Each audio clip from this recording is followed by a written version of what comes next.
En el día a día del ser humano se pueden identificar diversos comportamientos que influyen en las emociones, pensamientos y acciones de la persona. Estos comportamientos van delineando así la conducta que la persona llega a tener en un cierto entorno o cómo ésta se desarrolla a lo largo de su vida. Albert Bandura presenta aportaciones muy importantes sobre su teoría de la personalidad y cómo ésta se va creando con el proceso aprendizaje y adaptación social.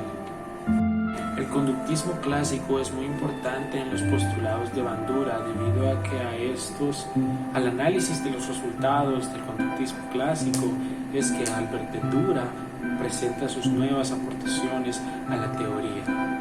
La personalidad es el conjunto de acciones, pensamientos y acciones que el individuo presenta a lo largo de su vida y va aprendiendo y va desarrollando a lo largo de su vida también. Debido a que es adquirido a lo largo de la vida, es muy importante prestar atención a las interacciones sociales y en este caso a la familia, que viene siendo el núcleo o el ambiente social primario en el que el individuo se desenvuelve. Bandura también explica que el ser humano aprende mucho observando y que el ser humano va a aprender de mejor manera siempre y cuando exista un reforzador. Aquí los incentivos son los que refuerzan la conducta, mas no son necesarios para que la conducta o el aprendizaje se desenvuelva de manera óptima, pero sí pueden ayudar al desarrollo. El aprendizaje observacional de Bandura se descompone entre el aprendizaje imitador y el aprendizaje vicario.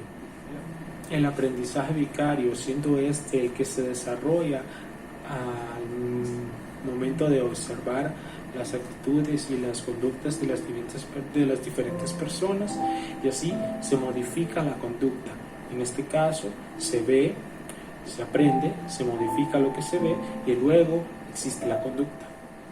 Los procesos que son necesarios para el aprendizaje según Bandura es la reproducción motora, la atención, la retención y también la motivación del individuo. Entre los principales postulados de Bandura se encuentra el determinismo recíproco.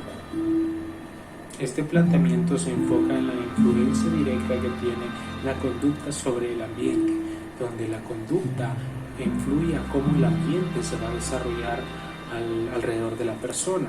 Un ejemplo de esto podría ser si una persona se muestra hostil a su ambiente, el ambiente va a reaccionar de la misma manera y va a ser hostil hacia ella. Es así como se puede decir que dependiendo cómo el individuo se comporte en su entorno, así se va a comportar el entorno en cuanto al individuo. De esta manera, la manera en que la persona se expresa o se desarrolla en el ambiente va así a habilitar que el ambiente se acople a las necesidades o a las obligaciones, ya sean positivas o negativas, de la persona en el ambiente.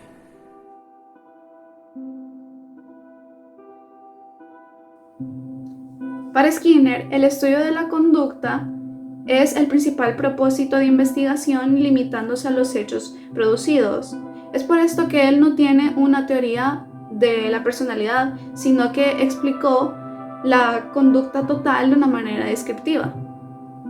Propuso los programas de reforzamiento. Primero, el reforzamiento continuo que se da con cada conducta positiva que el sujeto tenga. Luego, el reforzamiento con intervalo que se da con el tiempo recurrido desde el último refuerzo mientras se produce la conducta deseada. Y finalmente, el reforzamiento de razón, que es generado con el número de respuestas emitidas en una cantidad específica.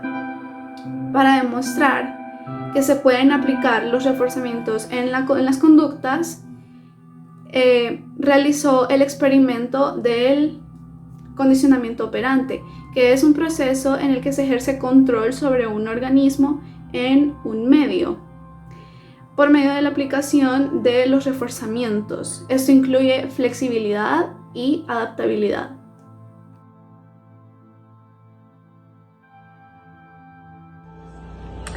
El psicólogo Albert Bandura propuso la teoría del aprendizaje social, la cual sugiere que la observación, la imitación y el modelaje juegan un papel primordial en dicho proceso. En la teoría del aprendizaje social, Albert Bandura está de acuerdo con las teorías del aprendizaje conductista, del condicionamiento clásico y del condicionamiento operante. Sin embargo, agrega dos ideas importantes. La primera son los procesos mediadores que ocurren entre el estímulo y la respuesta, y el segundo, el comportamiento que se aprende del medio ambiente a través del proceso de aprendizaje observacional.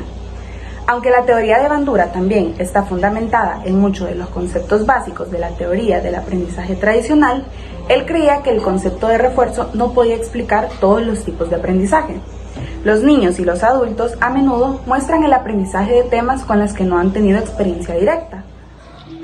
En base a las argumentaciones anteriores, podemos unificar ambos aportes en cuanto a los fundamentos de Skinner dirigidos al conductismo y la teoría del aprendizaje social de Bandura.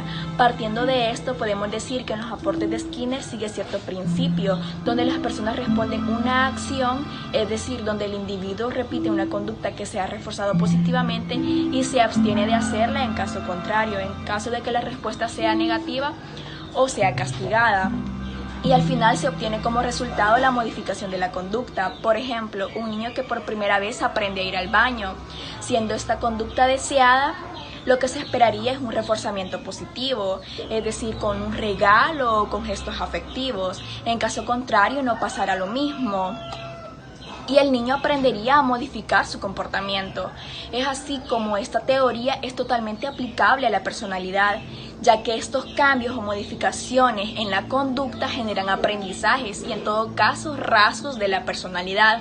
Por otro lado, Bandura sigue el principio del ambiente, el comportamiento y los procesos psicológicos básicos de un individuo forman la personalidad, y tenemos uno de sus principales aportes, que es el determinismo recíproco, donde el ambiente causa el comportamiento, pero también el comportamiento causa el ambiente. Y al igual que la teoría de Skinner, Bandura tiene varios factores para el modelado de la conducta, entre ellos la motivación. Es decir, hay que tener buenas razones para reproducir el comportamiento. Esta motivación puede ser catalogada como un refuerzo positivo en los aportes de Skinner.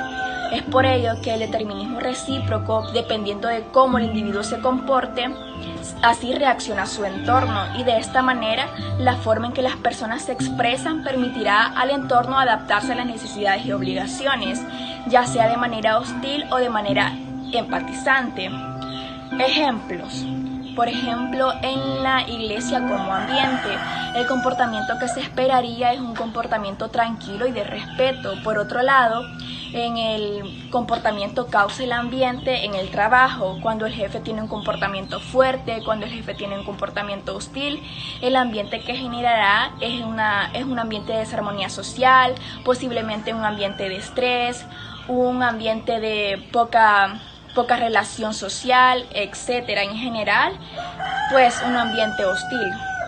A manera de conclusión, se puede decir que entre estos dos grandes autores su eje de unificación es el moldeamiento de la conducta, es decir, que todos estos aprendizajes obtenidos gracias a la modificación conductual, que en Bandura se ve reflejado a través del determinismo recíproco y en general con su teoría del aprendizaje vicario, y en Skinner se observa gracias a los reforzamientos positivos o negativos de una conducta deseada o no deseada.